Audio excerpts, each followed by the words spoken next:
वबरकातुहू। अल्हम्दुलिल्लाहि रब्बिल आलमीन वस्सलातु वस्सलामु अला अशरफिल खल्क़ि सय्यिदिना मुहम्मद सल्लल्लाहु अलैहि वसल्लम व अला आलिहि व अस्हाबिहि अजमईन, अम्मा बाद फ़अऊज़ु बिल्लाहि मिनश शैतानिर रजीम, बिस्मिल्लाहिर रहमानिर रहीम। क़ालल्लाहु तबारक व तआला फ़िल क़ुरआनिल अज़ीम, शहरु रमज़ानल्लज़ी उन्ज़िला फ़ीहिल क़ुरआन हुदल लिन्नासि व बय्यिनातिम मिनल हुदा वल फ़ुरक़ान फ़मन शहिद मिनकुमुश्शहर फ़लयसुम वमन कान मरीज़न औ अला सफ़रिन फ़इद्दतुम मिन अय्यामिन उख़र। सदक़ल्लाहुल अज़ीम व सदक़ रसूलुहुन नबियुल अमीनुल करीम। अस्सलातु वस्सलामु अलैका या रसूलल्लाह, अस्सलातु वस्सलामु अलैका या नबियल्लाह व अला आलिका व अस्हाबिका या नूरल्लाह सल्लल्लाहु तआला अलैहि वसल्लम। हज़रात, रमज़ानुल मुबारक का चाँद अल्हम्दुलिल्लाह इस वक्त नज़र आ चुका है। रमज़ानुल मुबारक का ये मुबारक महीना आप सबको बहुत बहुत मुबारक हो। अल्लाह इस मुबारक महीने में आप जो भी इबादत करें अपनी बारगाह में कबूल फ़रमाए। यकीनन ये मुबारक महीना जिसका इंतज़ार हमें और आप सबको पूरी साल रहता है। पूरी साल हम और आप मिलकर इस मुबारक महीने का इंतज़ार करते हैं कि कब रमज़ानुल मुबारक का महीना आए और हम अल्लाह की रज़ा के लिए नमाज़ तरावी पढ़ें, रोज़ा रखें, सहर व इफ़्तार की बरकतों से माला माल हों। पूरी साल इस मुबारक महीने का हमें और आपको इंतज़ार रहता है। अल्लाह का एहसान, उसके महबूब सल्लल्लाहु अलैहि वसल्लम के सदक़े में अल्लाह ने ये मुबारक महीना हमें और आपको अता फ़रमाया। अल्हम्दुलिल्लाह इस वक्त आज हमने और आप सब ने पहली तरावी भी मुकम्मल कर ली है और इंशाअल्लाह आज हम सहरी भी करेंगे और उसके बाद इंशाअल्लाह कल 14 अप्रैल बरोज़ बुध का हमारा और आपका पहला रोज़ा होगा। अल्लाह हमारे इस रोज़े को, नमाज तरावी को अपनी बारगाह में कबूल फ़रमाए। कुरान अज़ीम में रमज़ानुल मुबारक के हवाले से मुख्तलिफ़ जगहों पर मुख्तलिफ़ आयात में अल्लाह ने रोज़ा रखने का हुक्म भी अता फ़रमाया, रोज़ा रखने की फ़जीलत को भी बयान फ़रमाया। रोज़ा ना रखने वालों के लिए, जो जानबूझकर रोज़ा छोड़ देते हैं, उनके लिए वईदें भी बयान फ़रमाई। अल्लाह के महबूब सल्लल्लाहु अलैहि वसल्लम का तर्ज़ ज़िंदगी ये था कि ख़ुद अल्लाह के रसूल सल्लल्लाहु अलैहि वसल्लम इस मुबारक महीने के आने से पहले सहाबा इकराम के दरमियान ख़ुद रमज़ानुल मुबारक की फ़जीलत को बयान फ़रमाते, उसकी अहमियत को बयान फ़रमाते, ताकि सहाबा इकराम को ये अंदाज़ा हो जाए कि आने वाला जो मुबारक रमज़ानुल मुबारक का महीना है वो कितनी अज़मत और बरकत वाला महीना है। अल्लाह के महबूब सल्लल्लाहु अलैहि वसल्लम रमज़ानुल मुबारक की आमद पर रमज़ान का इस्तक़बाल फ़रमाते थे। ख़ुद आप रमज़ान की फ़जीलत पर खुतबा इरशाद फ़रमाते, तकरीर फ़रमाते सहाबा इकराम के दरमियान, और सहाबा इकराम उसको सुनते और सहाबा इकराम अल्लाह के महबूब से सुनने के बाद में ख़ुद रमज़ानुल मुबारक की आमद पर एहतिमाम फ़रमाते। चूँकि ख़ुद अल्लाह के रसूल सल्लल्लाहु अलैहि वसल्लम ने इरशाद फ़रमाया कि ये मुबारक महीना इतना अज़मत वाला महीना है कि अगर लोगों को इसकी हकीकत का इल्म हो जाए, लोगों को इसकी हकीकत का इल्म हो जाए, लोग इसकी हकीकत को जान लें, मेरे नबी फरमाते हैं, तो मेरी उम्मत पूरी साल ये तमन्ना करेगी कि पूरी साल रमज़ानुल मुबारक ही हो।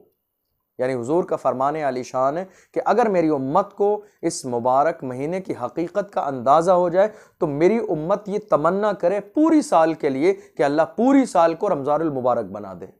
इतनी अज़मत वाला महीना। अल्लाह कुरान में फरमाता है, शहरु रमज़ानल्लज़ी उन्ज़िला फ़ीहिल क़ुरआन हुदल लिन्नासि व बय्यिनातिम मिनल हुदा वल फ़ुरक़ान, कि रमज़ानुल मुबारक का महीना वो महीना है कि जिसमें अल्लाह ने कुरान अज़ीम को नाजिल फरमाया।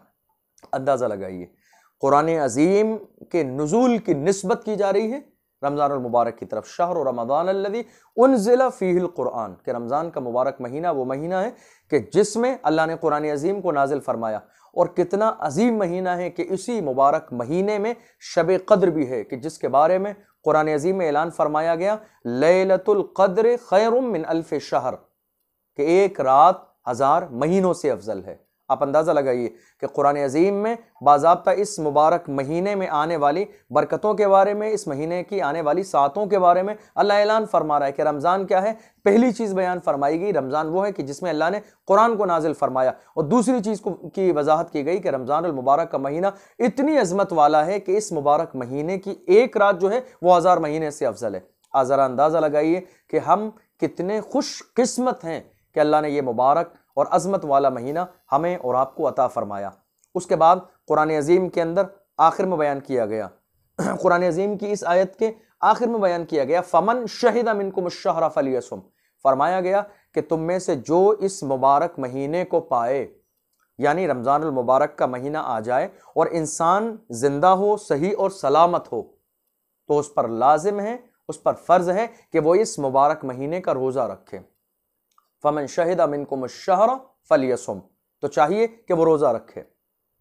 वमन काना मरीदन औ अला सफरिन फ़इद्दतुम मिन अय्यामिन उखर, दो चीजें और बयान की गई। उसके बाद फरमाया गया कि अगर कोई आदमी मरीज हो, लेकिन मरज का मतलब ये बिल्कुल भी नहीं है जैसा कि आज हमारे बहुत सारे मुसलमान भाइयों ने ये समझ लिया है कि जरा सा सर में दर्द हो और रोजा ना रखा जाए, जरा से पैर में तकलीफ हो रोजा ना रखा जाए, जरा हाथ में तकलीफ हो रोजा ना रखा जाए। कुरान अजीम की इस आयत का बिल्कुल ये मतलब नहीं है जो लोगों ने गलत समझ लिया है। बहुत सारे हमारे इस्लामी भाइयों ने इस चीज़ के कुरान अजीम की इस आयत को गलत समझ लिया कि अगर इंसान मरीज है तो वो रोज़ा ना रखे, लेकिन मरज़ का मतलब ये बिल्कुल भी नहीं है कि हल्के से सर के दर्द की वजह से, हल्के से दांत के दर्द की वजह से, हल्के से पैर और हाथ के दर्द की वजह से रमज़ानुल मुबारक का रोज़ा छोड़ दिया जाए, ऐसा बिल्कुल भी नहीं है।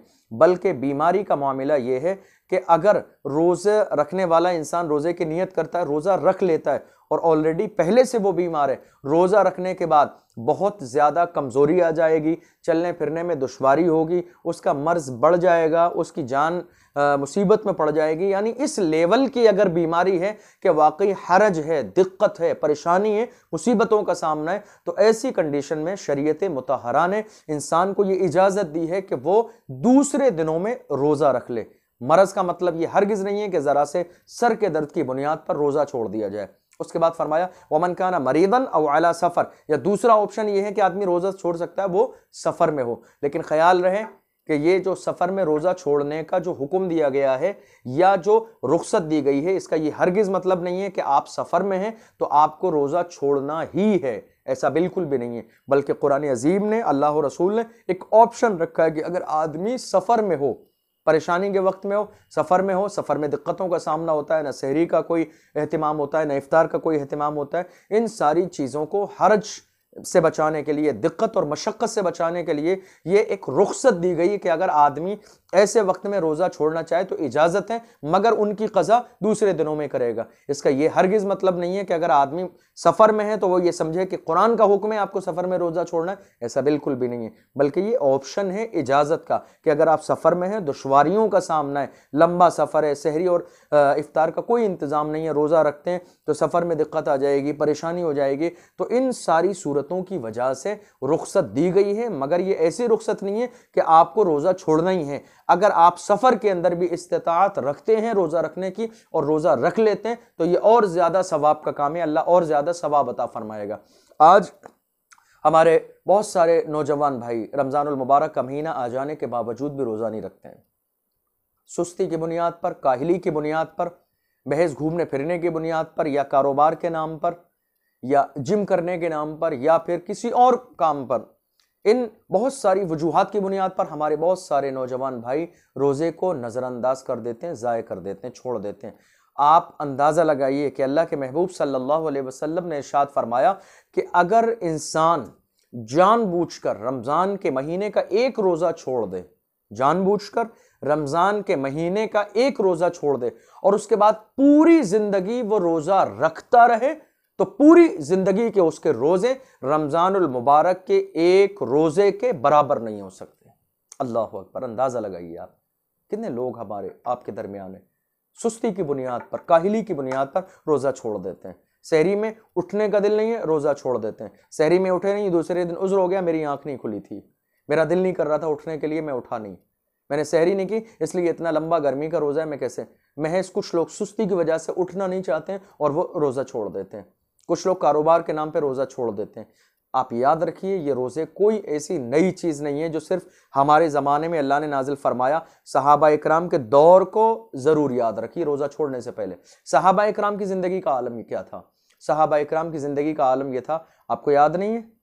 भूखे रहने वाली सहाबा इकराम की मुक़द्दस जमात, कोई इफ्तारी का इंतज़ाम नहीं। आज तो अल्हम्दुलिल्लाह हम आलीशान कमरों में रहते हैं, एयर कंडीशन रूम में रहते हैं, हमारे यहाँ फ़ैन का भी इंतज़ाम है, कूलर का भी इंतज़ाम है, डक्टिंग इंतज़ाम है, सारी चीज़ें अल्हम्दुलिल्लाह हमारे यहाँ मैसर है। सहाबा इकराम की ज़िंदगी को याद कीजिए कि सहाबा इकराम की ज़िंदगी का आलम क्या था।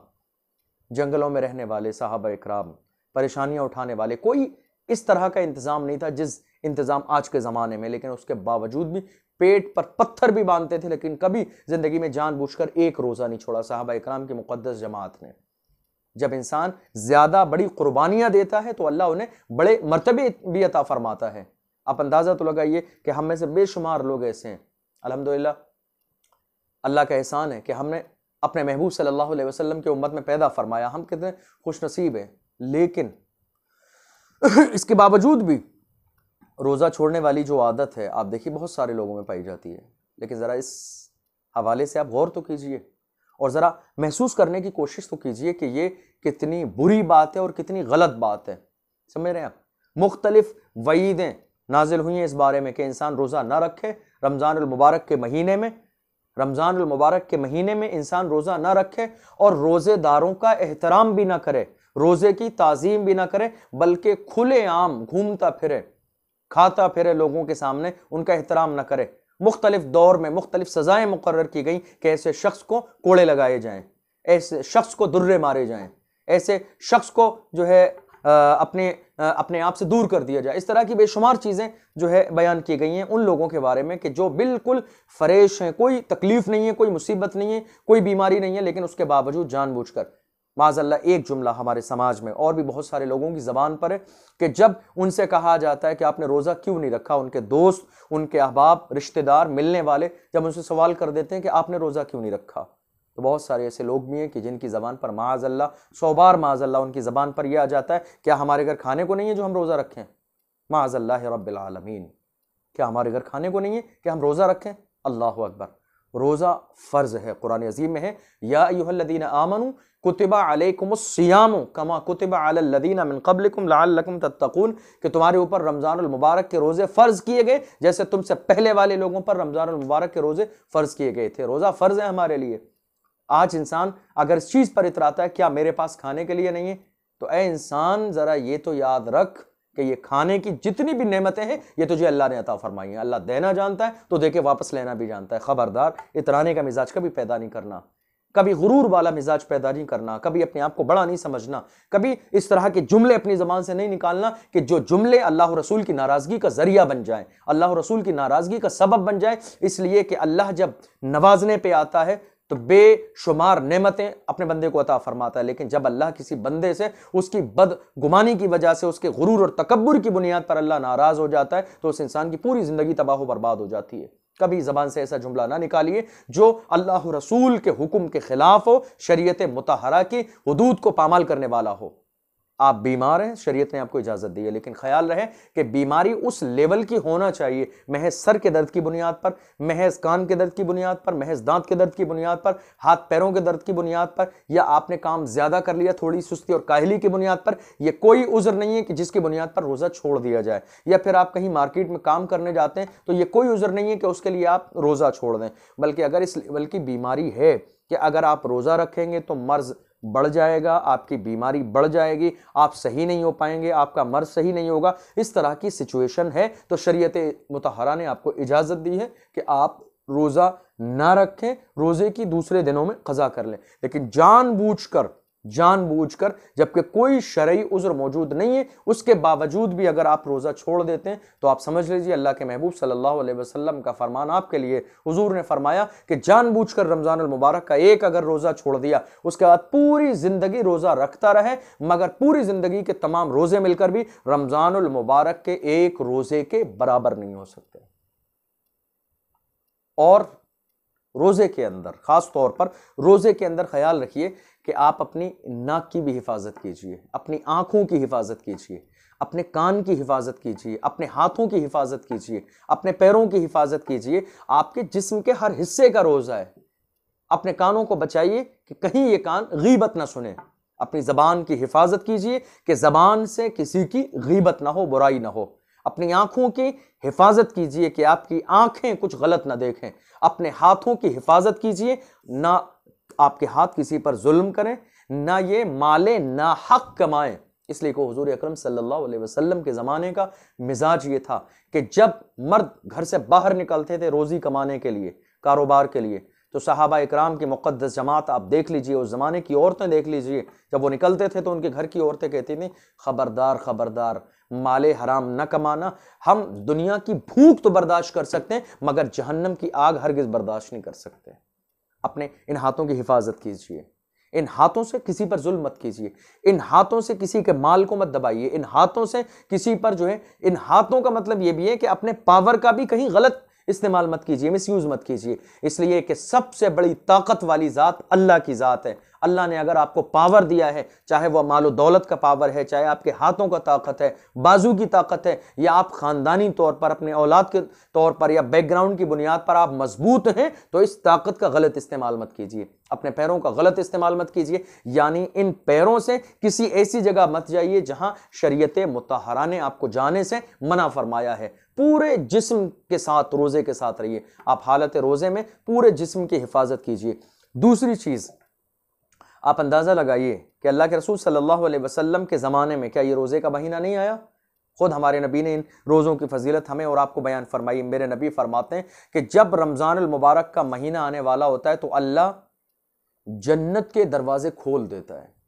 सुभान अल्लाह, जन्नत के दरवाजे खोल दिए जाते हैं, जहन्नम के दरवाजे बंद कर दिए जाते हैं, शैतानों को कैद कर दिया जाता है। लेकिन यहां रुककर एक सवाल आपसे करूंगा कि बहुत सारे लोग मुझसे और बेशुमार उलमा इकराम से ये सवाल करते हैं कि जब रमज़ान अल मुबारक के महीने में शैतानों को कैद कर दिया जाता है तो और उसके बावजूद फिर जो है ये रमज़ान में गलतियां क्यों होती हैं? जब शैतान कैद होते हैं तो ये गलतियां क्यों होती हैं रमज़ान अल मुबारक के महीने में? इसका जवाब ये है कि पूरी साल इंसान जब गुनाह करता है, गलत काम करता है, वो शैतान के बताए हुए रास्ते पर चलता रहता है, हत्ता कि पूरी साल में उसका वही मिजाज बन जाता है। तो जब रमज़ान आता है तो रमज़ान अल मुबारक के वक्त में शैतान तो कैद हो जाते हैं, लेकिन चूंकि पूरी साल उस इंसान की उन गुनाहों की आदत पड़ जाती है तो वो आदत उस इंसान को ऐसे गुनाहों पर आमादा करती है कि जिसकी बुनियाद पर वो इंसान इन गुनाहों से नहीं बच सकता है। शैतान तो रमज़ान अल मुबारक के महीने शुरू होते ही कैद कर दिए जाते हैं, जन्नत के दरवाजे खोल दिए जाते हैं। आप देख लीजिए, हुजूर अकरम सल्लल्लाहु अलैहि वसल्लम ने फरमाया कि रमज़ान अल मुबारक की रातें इतनी बाबरकत हैं कि अल्लाह इन रातों में लाखों करोड़ों जहन्नमियों को जन्नती बना देता है। इतनी मुबारक रातें हैं कि लाखों करोड़ों लोग जहन्नमी होते हैं, अल्लाह जन्नती बना देता है। लाखों लोगों की इफ्तार के वक्त में मगफिरत कर दी जाती है, लाखों लोगों की सहरी के वक्त में मगफिरत कर दी जाती है, जहन्नमियों को जन्नती बना दिया जाता है। आप देखिए, मेरे आका सल्लल्लाहु अलैहि वसल्लम फरमाते हैं, हदीस कुदसी है, अल्लाह का फरमान है कि मेरा बंदा रोजा रखता है और रोजे का बदला मैं खुद हूं। आप अंदाजा लगाइए, अल्लाह फरमाता है मैं खुद रोजे का बदला हूं। इसलिए कि आप देख लीजिए बंदा कितना सब्र करता है। हमारे यहाँ जब इफ्तारी का वक्त होता है, जरा गौर कीजिए, इफ्तारी के वक्त पर, इफ्तारी के वक्त में हमारी माँ और बहनें अल्हम्दुलिल्लाह किचन के अंदर मुख्तलिफ किस्म के खाने तैयार करती हैं, तरह तरह की इफ्तारी तैयार की जाती है और उसके बाद 15 मिनट पहले, 10 मिनट पहले हम उस इफ्तारी को दस्तरखान पर लगाकर बैठ भी जाते हैं। लेकिन मजाल है कि एक पल के लिए हमारे मुंह में पानी आ जाए, मजाल है कि हमारा दिल कभी उनको उठाने के लिए कर जाए। पूरे दिन मार्केट से सामान हम और आप लाते हैं, हमारे घर की औरतें उन सारे सामान को तैयार करती हैं, मगर ना तो पूरे दिन कभी हमारा एक पल के लिए भी उन चीज़ों को खाने का दिल करता है और ना कभी दस्तरखान पर बैठकर अजीब जो है अल्लाह की नेमतें हमारे दस्तरखान पर मौजूद हैं, तरह तरह के मेवे और फ्रूट और जो है फल हमारे दस्तरखान पर मौजूद हैं, लेकिन एक पल के लिए भी हमारी ज़बान में कभी पानी नहीं आता उनको खाने के लिए। क्यों? चूंकि इंसान उस वक्त सब्र कर रहा होता है, सब्र अल्लाह की रज़ा के लिए, अल्लाह की रज़ा के लिए इंसान सब्र कर रहा होता है। और ये सब्र इतना अजीम सब्र है कि जिस सब्र के बदले में अल्लाह ने फरमाया कि रोज़ा मेरा बंदा मेरी रज़ा के लिए रखता है तो मैं खुद उसका बदला हूं। आप अंदाज़ा तो लगाइए कितनी अजीम नेमतें हमारी निगाहों के सामने। लेकिन इन सारी नेमतों को हमने ख़रीदा भी है, हमारे घर की औरतों ने तैयार भी किया और हमारे सामने भी रखी हैं, लेकिन उसके बावजूद हमारे एक पल के लिए भी दिल नहीं करता है। क्यों? क्योंकि हमने महज अल्लाह की रज़ा के लिए खाने को छोड़ दिया, पीने को छोड़ दिया, मिलने को छोड़ दिया, दुनिया के तमाम लग बातों को छोड़ दिया, महज हमने अपने आप को सिलेंडर कर दिया अल्लाह की रज़ा के लिए। हम अल्लाह की रज़ा के लिए हाजिर हैं। हम भूखे हैं अल्लाह की रज़ा के लिए, हम प्यासे हैं अल्लाह की रज़ा के लिए। हम परेशानी अगर रोज़े के वक्त में, गर्मी के मौसम में हमें तपिश का एहसास है, कारोबार कर रहे हैं, बाहर जाते भी हैं आते भी हैं, गर्मी का एहसास है, हमें जो है गले के खुश्क होने का एहसास है, इन सारी चीज़ों का एहसास है, मगर हम ये बर्दाश्त क्यों करते हैं?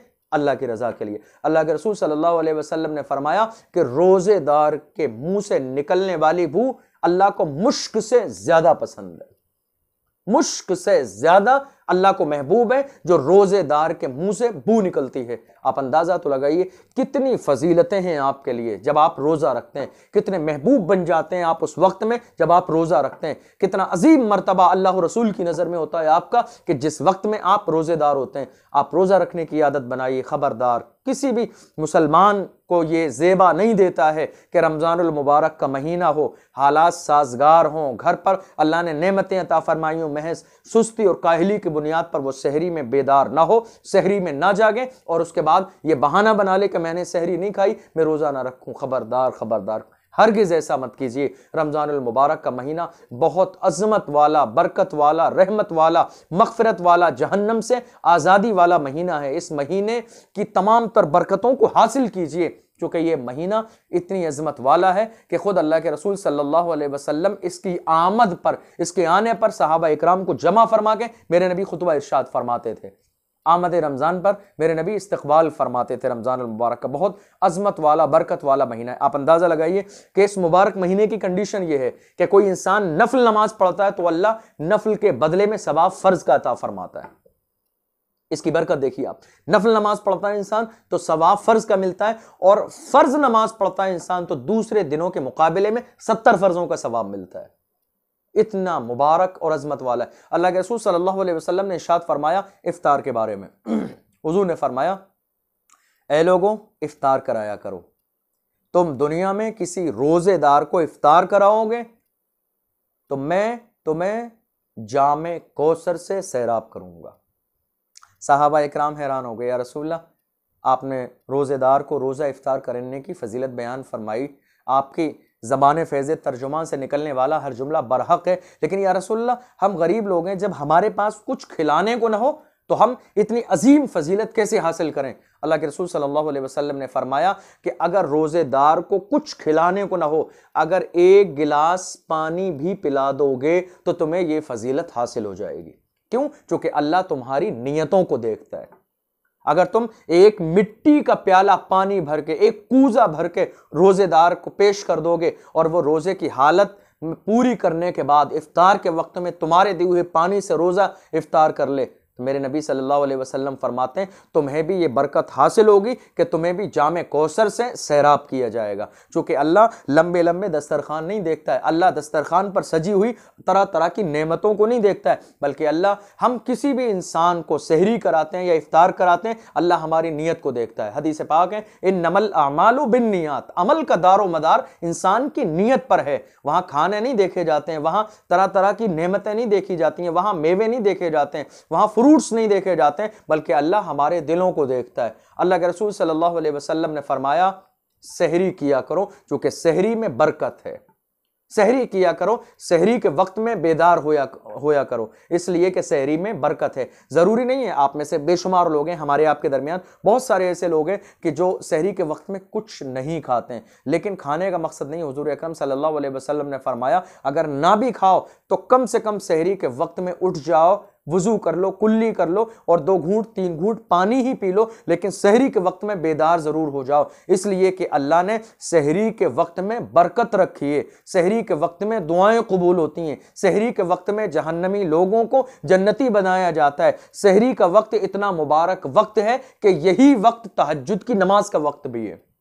आप पूरी साल कोशिश करते हैं, पूरी साल आप कोशिश करते हैं, हम में से हर शख्स की, अगरचे उसके पास वक्त ना हो, वो ना पढ़ता हो, लेकिन पूरी साल हम में से हर शख्स की ख्वाहिश रहती है कि अल्लाह हमें ये मौका अता फरमाए कि हम उठें और तहज्जुद की नमाज़ पढ़ने का हमें मौका मिल जाए, क्योंकि ये बहुत अजमत वाली नमाज है कि पूरी दुनिया सो रही होती है और ऐसे वक्त में अल्लाह का एक बंदा अल्लाह के सामने अपनी पेशानी को झुकाता है, अल्लाह के फरिश्ते भी उसकी नमाज पर नाज करते हैं। तो हमें हर शख्स की ख्वाहिश होती है कि हम तहज्जुद की नमाज़ पढ़ें, लेकिन ये नमाज इंशाअल्लाह रमज़ानुल मुबारक के महीने में आप ज़रूर पढ़ पाएंगे। उसका तरीक़ा ये होगा कि आप सहरी के वक्त में थोड़ी देर पहले उठ जाएं, सहरी के वक्त में थोड़ा सा पहले उठ जाए और उठने के फौरन बाद सहरी करने से पहले, खाना खाने से पहले आप वजू कीजिए। वजू करने के बाद सहरी के वक्त पर जरा गौर कीजिए, आधा घंटा, 40 मिनट, 45 मिनट अगर बाकी हैं तो आप कम से कम 4 रकात, 6 रकात, 8 रकात, 10, 12 के अंदर कितनी भी पढ़ सकते हैं। और वक्त बिल्कुल कम है तो तहज्जुद की नमाज कम से कम 2 रकात भी आप पढ़ सकते हैं। कम से कम 2 रकात नमाज भी तहज्जुद की नीयत से आप पढ़ लेंगे तो इंशाअल्लाह आपको तहज्जुद का सवाब मिल जाएगा। ये रमज़ानुल मुबारक शुरू हो चुका है अल्हम्दुलिल्लाह। आप नमाज तरावी मुझे यकीन है आप पढ़ चुके होंगे और इंशाअल्लाह उम्मीद है कि आने वाले पूरे महीने में आप रमज़ानुल मुबारक के नमाज तरावी पढ़ेंगे। इस पूरी चीज़ को सुनने के बाद में हम इस पूरे प्रोग्राम का खुलासा करते हैं कि रमज़ानुल मुबारक में हमें और आपको करना क्या है। रमज़ानुल मुबारक में करना यह है, पहली चीज़, आज आने वाली अल्हम्दुलिल्लाह पहली सहरी है जिसका हमें और आपको पूरी साल इंतज़ार रहता है। जब पूरी साल इंतज़ार रहता है तो पहला काम, आज की तारीख का पहला काम यह है कि रमज़ानुल मुबारक की आमद पर, रमज़ान के आ जाने पर अल्लाह का शुक्र अदा कीजिए। आपको यह मुबारक महीना मिल रहा है, इस पर शुक्र अदा कीजिए कि अल्लाह तेरा लाख लाख शुक्र है कि तूने मुझे ये मुबारक महीना अता फरमाया। आप शुक्र जानते हैं क्यों करेंगे? आप शुक्र इसलिए करेंगे क्योंकि याद कीजिए बेशुमार लोग आपके दोस्तों में, अहबाब में, रिश्तेदारों में, मिलने वालों में पिछले साल आपके साथ थे जो इस साल आपके साथ मौजूद नहीं है। तो आप अपनी जिंदगी पर, अपने जिंदा होने पर अल्लाह का शुक्र अदा कीजिए कि अल्लाह तेरा शुक्र है कि तूने मुझे और 1 साल की जिंदगी सलामती के साथ अता फरमाई और मुझे यह रमज़ानुल मुबारक का महीना मिल गया। इस बात पर अल्लाह का शुक्र अदा कीजिए, पहली चीज। दूसरी चीज, फिर अपने तमाम गुनाहों से सच्चे दिल से तौबा कीजिए। ये दूसरी चीज है, सच्चे दिल से तौबा कीजिए और ये अज़्म मुसम्मम कर लीजिए कि ऐ अल्लाह, मैंने रमज़ानुल मुबारक के महीने से पहले जितने भी गुनाह मुझसे पूरी साल में हुए हैं, आज इस मुबारक महीने में, चूंकि ये जहन्नम से आज़ादी का महीना भी है, रहमत का महीना भी है, मग़फ़िरत का महीना भी है, लिहाजा मैं तेरी रहमत को, जबकि जहन्नम के दरवाजे बंद हैं, जन्नत के दरवाजे खुले हुए हैं, मैं तेरी रहमत को गवाह बना के तौबे नसूह करता हूँ, सच्चे दिल से तौबा करता हूँ कि अल्लाह इस साल से पहले मैंने ज़िंदगी में जो जिस अंदाज में गुनाह किए थे, इंशाअल्लाह मैं ये अहद करता हूँ कि आने वाले दौर में आज से ये गुनाह बिल्कुल नहीं करूँगा। तौबा कर लीजिए गुनाहों से। तीसरी चीज, इस मुबारक महीने में आप रमज़ानुल मुबारक की आमद का इस्तकबाल कैसे करेंगे? रमजान आ चुका है। तीसरी चीज ये है कि आप ये रमज़ानुल मुबारक के अंदर अच्छी नीयत कर लीजिए। जैसे पहली चीज, इंशाअल्लाह मैं पूरे रमज़ानुल मुबारक के 30 रोजे रखूंगा, पहली नीयत। दूसरी नीयत, इंशाअल्लाह मैं पाबंदी के साथ नमाज तरावी में पूरा कुरान शरीफ सुनूंगा। और अगर हालात जो इस वक्त कोरोना के हैं, इन हालात में अगर पूरा कुरान मस्जिद में सुनने का मौका न मिले, हालात के पेश नज़र जैसा भी वक्त हो, तो कम से कम ये नियत ज़रूर कर लीजिए कि मैं भले ही अपने घर पर पढ़ूं लेकिन इंशाअल्लाह नमाज तरावी पूरे महीने 30 दिन ज़रूर पढ़ूंगा, चांद रात तक। तीसरी नियत क्या करेंगे आप? तीसरी नियत यह कर लीजिए कि इंशाअल्लाह मैं रोज़ाना कुरान शरीफ का 1 पारा जरूर पढ़ूंगा। लेकिन कहां पढ़ेंगे आप कुरान शरीफ का पारा? कुरान शरीफ में देखकर। गालिबन मेरी बात से आपको अंदाजा हो गया होगा, इस वक्त हालात ये हैं, हमारे घरों में कुरान शरीफ सिर्फ जीनत बन गया अलमारी में। हमने कुरान शरीफ को जुज़दान में लपेट कर रख दिया और अब कुरान शरीफ को हमें खोलने का बिल्कुल भी वक्त नहीं है। हालात ये हैं कि जुज़दान पर धूल जम गई है और हमें खोलने का मौका नहीं मिलता है। क्यों? क्योंकि दुनिया अब बहुत तेजी के साथ आसानी चाहती है, हर चीज में आसानी, हर चीज में दुनिया आसानी चाहती है। हालांकि हालात अब ये हो गए हैं कि इस वक्त में हम में से हर शख्स के मोबाइल में बाज़ाब्ता कुरान मजीद मौजूद है और जब कुरान मजीद मौजूद है तो हम रमज़ानुल मुबारक के महीने में नमाज ज़ोहर के बाद कभी मस्जिद में होते हैं, बस हमने अपनी जेब से मोबाइल निकाला और मोबाइल निकालने के बाद फ़ौरन हमने बस कुरान शरीफ को वहीं से पढ़ना शुरू किया। थोड़ी देर हम कुरान शरीफ पढ़ते रहे और कुरान शरीफ पढ़ने के बाद हम कुरान पढ़ते जाते हैं, लेकिन कुरान शरीफ के पढ़ते पढ़ते साथ में हम फेसबुक भी चला लेते हैं, साथ में हम इंस्टाग्राम भी चला लेते हैं, साथ में हम व्हाट्सएप भी चला लेते हैं, साथ में हम दीगर न्यूज़पेपर भी पढ़ते रहते हैं। इस तरह हम बैठकर कुरान पढ़ते हैं। ये अंदाज कुरान पढ़ने का बिल्कुल भी नहीं है, ये बिल्कुल भी अंदाज नहीं है कुरान शरीफ पढ़ने का। कुरान अजीम आज अगर आसानी के साथ हमारे मोबाइल में मौजूद है, उसका मतलब आप जानते हैं वो मस्जिद में बैठकर पढ़ने के लिए बिल्कुल भी नहीं है। हमारे मोबाइल में कुरान मौजूद है, लेकिन वो मस्जिद में बैठकर पढ़ने के लिए नहीं है, वो घर पर बैठने कर पढ़ने के लिए नहीं है, बल्कि आप अल्लाह के घर में आए हो। मस्जिद में आप देख लीजिए, आज बेशुमार कुरान अजीम की पेटियां मौजूद हैं, भरी पड़ी हैं अलमारियां कुरान अजीम के मुकद्दस पारों से, लेकिन कोई उनकी धूल साफ करने वाला नहीं है, कोई उन्हें साफ करने वाला नहीं है, कोई कुरान निकाल के एक पारा पढ़ने वाला नहीं है। हम मस्जिद के अंदर आने के बावजूद भी मोबाइल निकालकर बस उसी में थोड़ी देर जो है कुरान पढ़ लेते हैं। मोबाइल के अंदर कुरान की जो सहूलत मौजूद है वो सफर में पढ़ने के लिए है कि आप बस में हैं, आपका दिल चल गया, आपको कुरान पढ़ने का है, आपने मोबाइल निकाला, कुरान पढ़ लिया। आप कहीं एयरपोर्ट पर हैं, बस स्टैंड पर हैं, रोड पर हैं, रोडवेज में हैं, जहां भी हैं, तो आप मोबाइल का इस्तेमाल कर सकते हैं। लेकिन जब मस्जिद में आए हैं तो खुदा के लिए थोड़ी देर के लिए इस मोबाइल को छोड़ दीजिए। आप थोड़ी देर के लिए मोबाइल को अपने से अलग कर दीजिए, थोड़ी देर के लिए जरा दीनदार बन जाइए, थोड़ी देर के लिए आप जरा इस मोबाइल की नहूसत से दूर हो जाइए। मोबाइल बहुत बड़ी नेमत भी आज के जमाने में, लेकिन नेमत के साथ साथ बहुत बड़ी जहमत भी है। थोड़ी देर के लिए मोबाइल से दूर हो जाइए। कम से कम रमजान और मुबारक का महीना है, अल्लाह के घर में आए। जब अल्लाह के घर में आए हैं तो आप मस्जिद का कोई पारा उठा के पढ़ लीजिए। कोई जरूरी नहीं है कि आप तरतीब से पढ़ें, कहीं से भी कोई पारा उठा के आप कुरान की तिलावत कर लीजिए। अल्लाह आपकी नीयत को देखने वाला है। कुरान जुज़दान बंधा हुआ है, मिट्टी उसके ऊपर लगी हुई है, उसको उठा लीजिए, पहले मिट्टी को साफ कर लीजिए, जुज़दान को साफ कीजिए, बावजू होकर उसको पढ़ लीजिए थोड़ी देर। आप घर पे हैं, आपके घर के न जाने महीने गुजर गए होंगे, कुरान खुला नहीं होगा और आपको वक्त भी नहीं मिला होगा, तौफीक भी नहीं मिली होगी। मोबाइल का इस्तेमाल मत कीजिए खुदा के लिए। रमजान अल मुबारक का महीना, नियत कर लीजिए कि इंशाअल्लाह पूरे महीने में कम से कम रोजाना एक पारा पढ़ूंगा, और वो पारा मैं मोबाइल में देखकर नहीं पढ़ूंगा, बल्कि मस्जिद के अंदर बेशुमार पारे अलमारियों में मौजूद बंद होते हैं सालों साल से, महीनों से, वहां से एक पारा निकाल के पढ़ूंगा। इसमें एक दूसरा काम और भी हो सकता है कि अगर आप चाहें तो मार्केट से एक कुरान शरीफ के पारों की पेटी भी खरीद सकते हैं कि जिसमें घर वाले तमाम लोग एक वक्त में बैठकर अलग अलग पारे तकसीम करके जो है कुरान अजीम की तिलावत कर सकते हैं।